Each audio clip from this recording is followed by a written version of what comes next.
किसान आंदोलन अपनी चरम सीमा पे है और फिलहाल अभी गुजरात के कुछ किसान जो है वो राजस्थान हरियाणा बॉर्डर पे आ चुके हैं और ये जो आंदोलन है वो बहुत तेज़ होने वाला है, जो कि दिख रहा है हमको। इसका रीज़न है कि गुजरात से इतनी दूरी तय करके 10 डिग्री जितने तापमान में भी लोग यहाँ पे बैठे हैं। हमारे साथ स्वराज इंडिया से योगेंद्र यादव जी हमसे जुड़ गए हैं। योगेंद्र यादव जी से बात करेंगे। यादव जी, सबसे पहले आप यहाँ पे कब से हो? यहाँ पे कल से हैं। हमने घोषणा की थी। हम तो शुरुआत से पहले दिन से संयुक्त किसान मोर्चा के इसमें शामिल हैं। 26 सितंबर को हमने कॉल दिया था कि 26 नवंबर से दिल्ली आएंगे। दिल्ली चलो का कॉल हमने 2 महीना पहले दिया था, तो तब से इसकी तैयारी में जुटे हुए हैं। पहले दिन से वहाँ हैं, पहले वहाँ थे और उसके बाद मुझे जिम्मेवारी दी गई कि दिल्ली के उत्तर से, दिल्ली के पश्चिम और पूर्व में तो मोर्चा लग गया है, लेकिन दिल्ली के दक्षिण में जो जयपुर दिल्ली हाईवे है यहाँ पे मोर्चा नहीं लगा। तो मेरी जिम्मेवारी लगी कि यहाँ आके उस मोर्चे को लगवाया जाए। तब से मैं यहीं बैठा हूँ। योगेंद्र जी, सबसे दूसरी बात ये सवाल ये था कि अभी गुजरात के किसान भी आने लगे हैं, लेकिन ये हरियाणा सरकार जो है उनको दिल्ली तक नहीं पहुँचने दे रही है।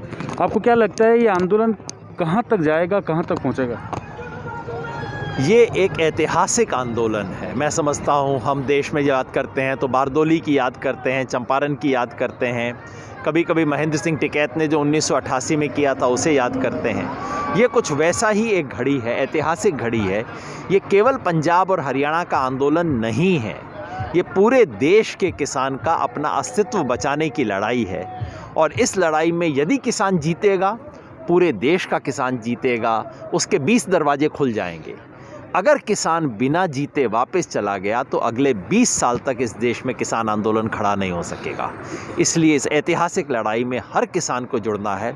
आज जब गुजरात के किसान हमारे बीच पहुंचे, हमारा हौसला दुगना हो गया, क्योंकि इतनी दूर से चल के अगर हमारे साथ साथी आते हैं तो एक एक साथी 10-10 के बराबर है, 100-100 के बराबर हमारे लिए है। और मैं आपके माध्यम से तमाम गुजरात के किसानों को अपील करना चाहता हूँ, खेडूत समाज से अपील करना चाहता हूँ, सब आइए, जुड़िए, इस बड़े संघर्ष में हम सब मिल के लड़ाई करेंगे। योगेंद्र जी, आखिरी सवाल आपसे ये है कि अभी तक मंत्रियों से जो भी बैठकें हुई, जो भी मीटिंग हुई, उसमें कुछ भी तय नहीं हो पाया। क्या लगता है आगे चल के कुछ बैठकें होंगी, उसमें कुछ तय कर पाएगी सरकार या फिर जस का तस? अभी तक तो सरकार का सेटल करने का कोई मूड दिखाई नहीं देता है। ये सरकार बातचीत नहीं करती है। बातचीत में आप बोलते हैं, सुनते हैं, लेकिन गुजरात के लोग तो जानते होंगे सरकार किस तरह से बात करती है। सरकार बोलती है, सुनती नहीं है। ये मन की बात, उनके मन की बात होती है, किसान के मन की बात कोई नहीं सुनता है। तो अब तक सरकार खुद ही कह रही है हमने किसान की ये बात मान ली, ये बात मान ली, ये बात मान ली। किसान कहता है मैंने तो ये बात कही नहीं है, आपने मान कैसे ली, मुझे तो कुछ और चाहिए। तो अभी तो संवाद हो ही नहीं रहा है, लेकिन उम्मीद है कि अब सरकार को जब चौथा मोर्चा भी लग गया है तो 4 दिशा से जब आवाज़ आती है तो शायद ज़्यादा गूंजती है। उम्मीद करनी चाहिए कि सरकार को सुनाई देगा। चलिए, धन्यवाद। ये थे योगेंद्र यादव जी। अभी कुछ जयेश भाई हमारे साथ जुड़े हैं, किसान के नेता है कि खेडूत समाज गुजरात के नेता हैं, उनसे बात करने की कोशिश है हमारी। जयेश भाई, कितनी दूर से आए हो, कब निकले थे? और हमने सुना है कि गुजरात प्रशासन आपको दिल्ली तक नहीं आने दे रहा था, तो कैसे पहुंचे यहाँ तक? ये हमने गुजरात में एक खेडूत संघर्ष समिति बनाई। 6 तारीख को हम लोग इकट्ठा हुए थे। उसके बाद हम लोगों ने ये जो समन्वय समिति बनी है उनके साथ कोऑर्डिनेशन करके जो भी प्रोग्राम मिला हम लोगों ने गुजरात में किया है।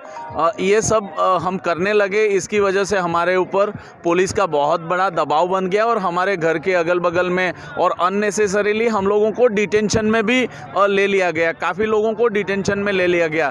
अभी आज भी हमारे कितने भी किसान आगेवान हैं उनके घरों के अगल बगल में पुलिस बैठी हुई है। फिर भी हम लोग कल 1:30 बजे कोई कल निकला है, कोई उससे अगले दिन निकला है। हमारा एक साथी तो करीब 10 तारीख को निकल गया था और वो आज पहुंचा है। तो बड़ी मुश्किल से हम लोग इधर उधर करके आज पहुंच गए हैं और काफ़ी अच्छी मात्रा में हम लोग पहुंच गए हैं। और ये जो किसान आंदोलन चल रहा है उसको मजबूत बनाने के लिए गुजरात का किसान भी जुड़ गया है, वो आज आप देख सकते हैं।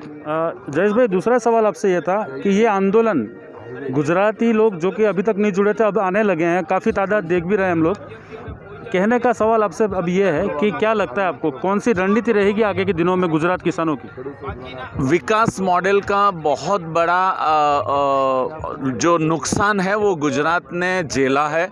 हमें ये लग रहा है कि वो जो गुजरात के किसानों ने झेला है वो देश के किसानों पे न आ जाए, इसके लिए हम देश के किसान के साथ जुड़े हैं और गुजरात की जो हकीकत है वो हम लोग उनको दिखाने की कोशिश करेंगे।